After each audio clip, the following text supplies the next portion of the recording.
Uh-oh, maybe there's some romantic tension on the set of Stranger Things as star Noah Schnapp revealed that Millie Bobby Brown and Finn Wolfhard want to hook up. Yeah, I don't know what's going on either, which is why we're getting into all the details right now. How's it going, guys? I'm Madison Hill. I know you're here for the Stranger Things tea, but first, please give this video a share, double check you're subscribed, and don't forget that notification bell. I think we can all relate to having that one friend who never fails to tag us in one too many memes, and clearly that friend for Millie Bobby Brown is co-star Noah Schnapp, as he recently left a comment on a meme that shook Stranger Things fans everywhere. Comments by celebs caught Noah commenting on this meme that says, "Tag two people who want to hook up with each other to make things awkward." As you can see, he tagged Millie and their other Stranger Things co-star Finn Wolfhard.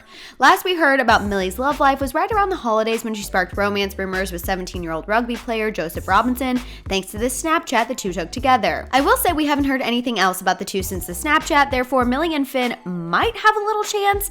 Aside from the fact we know they would make a cute couple thanks to what happens between them on screen, Millie has opened up about how comfortable she is around him, especially when filming those flirty scenes. She previously spoke to E! News and said, quote, "We feel comfortable with each other, we feel trusted, we're in a safe environment, so it's relatively easy. I think people hype it up to be awkward, more awkward than it is, but it's just like your friend, so it's chill." We know friends can easily go to more when you're on set all day, but what do you guys think? What is your reaction to Noah Schnapp alluding to the fact that his Stranger Things co-stars Millie Bobby Brown and Finn Wolfhard would hook up? Let it out down below. For more videos on your fave celebs, check out our channel. After that, hit that subscribe button and don't forget the notification bell.